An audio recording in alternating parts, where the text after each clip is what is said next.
Guys, ngayon magluluto tayo ng salmon sardines. So, ito yung lulutuin natin. So, i-chop muna natin, papalikan natin. Mahal yan sa atin, guys. Ayun na. So, chop natin siya. Ako, magkano to sa atin? Basang mahal yung salmon sa atin eh. Ito, binibigay lang. Parang yung kilo niya, mahigit 1,000. 1,000, parang ganun. So, Dito, guys. Diyan lang. Tabi-tabi. Bibigay lang ng kapitbahay. Kailangan na natin tanggalin.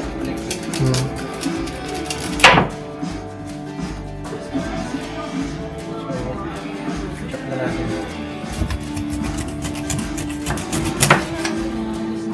Hey! Kita niya, guys. Pula. Wala yung laman. So, balikan ko siya mamaya, sir. Pag nag-chop siya. Okay. Balik.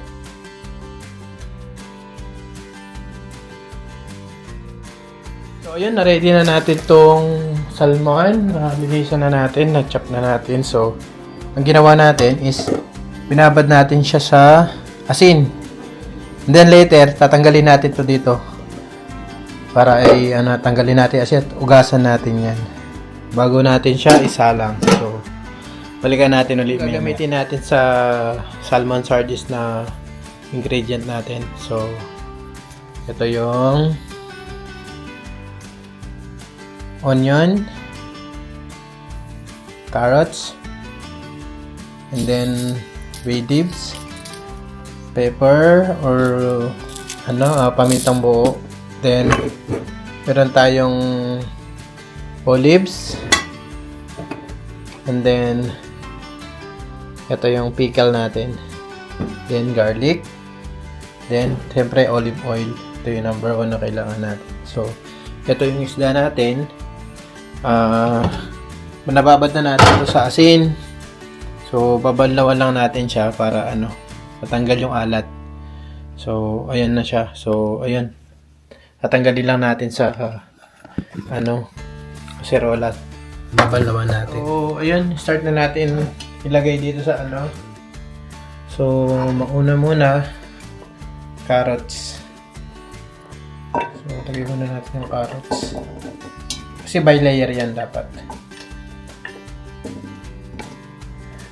Carrots.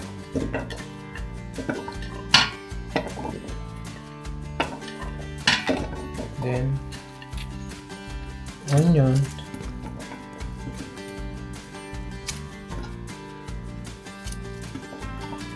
Then onion.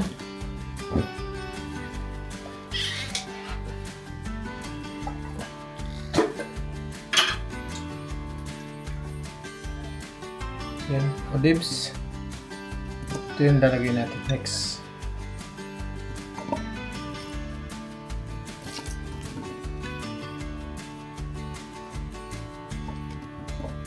Olives. Kahit anong olives pwede. Then, siyempre ito, pickle. Mabuksan lang.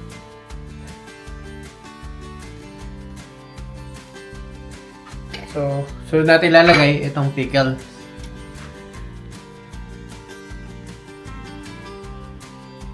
Pickles. Ito kutsara.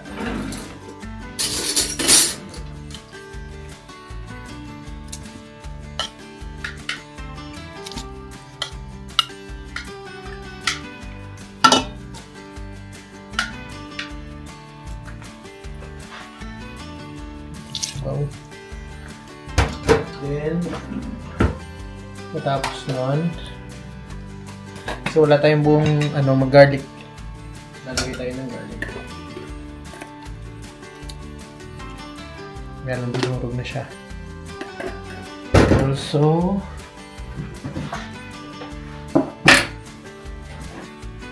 ito man lang, optional lang kung sino may gustong maglagay ng chili.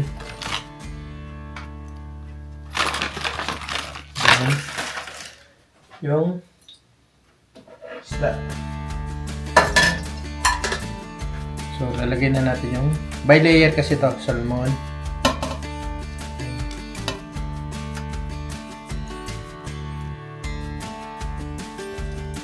Yan.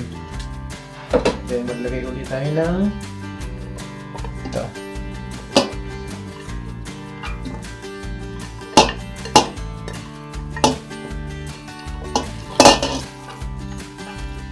Yan.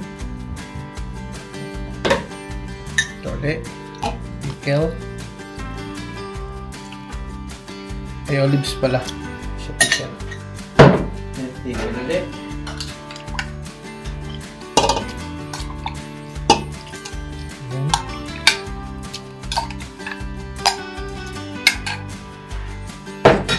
Then, paminta.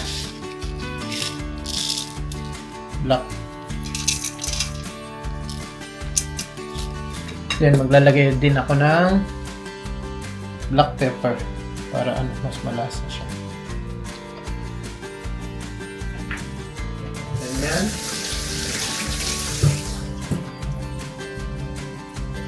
Lagay ulit tayo nito.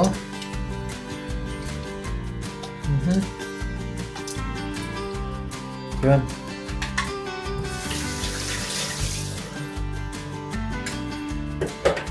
Lagay ulit ako ng garlic. Then ito na. Ito na yung last. Olive oil. Yan. Nasa sa inyo kung gusto nyong marami na olive oil. Pero ako lalagyan ko siya ng tubig.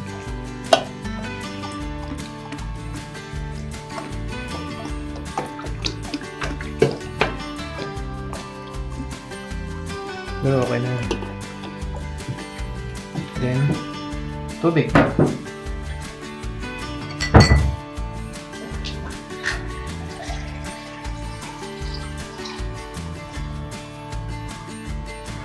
Siguro tubig, ganito lang karami. Yan.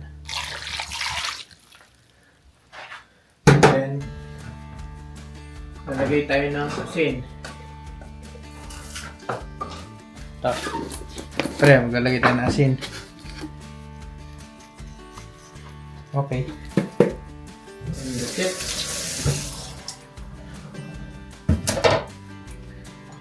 Papakuloyin na natin.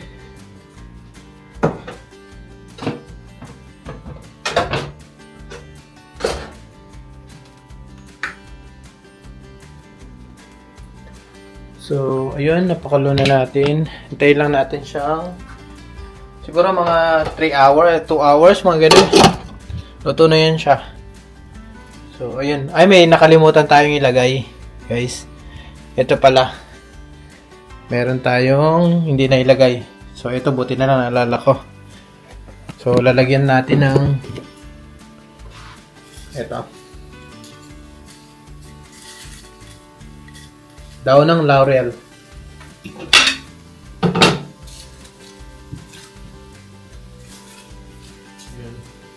So, yun. So, after mga 1 hour or 2 hours, balikan natin. So, yun, nakasalang na siya. So, balikan natin maya-maya lang.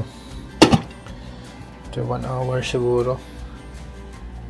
Medyo matagal-tagal din yan. Pero kung nasa pressure cooker siya, hindi siya ganun katagal, mga up an hour, mga kalating oras lang siguro. Luto yan. So, balikan na lang natin mamaya. So, after 3 months siguro, luto na to. Balikan natin after 3 months. Luto na yan. So, yun. After 2 hours, naluto din.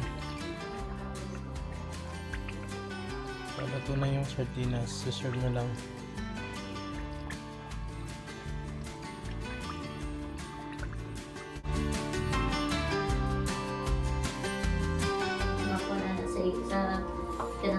So, ayan, luto na siya. The card is low, sorting may stop. Paano to? Okay na yan. Luto na yan siya. Ano sabi mo? After 2 hours, ayan na siya. Sardines. Na, salmon sardines. So, Okay. salamat sa panonood. So, yun.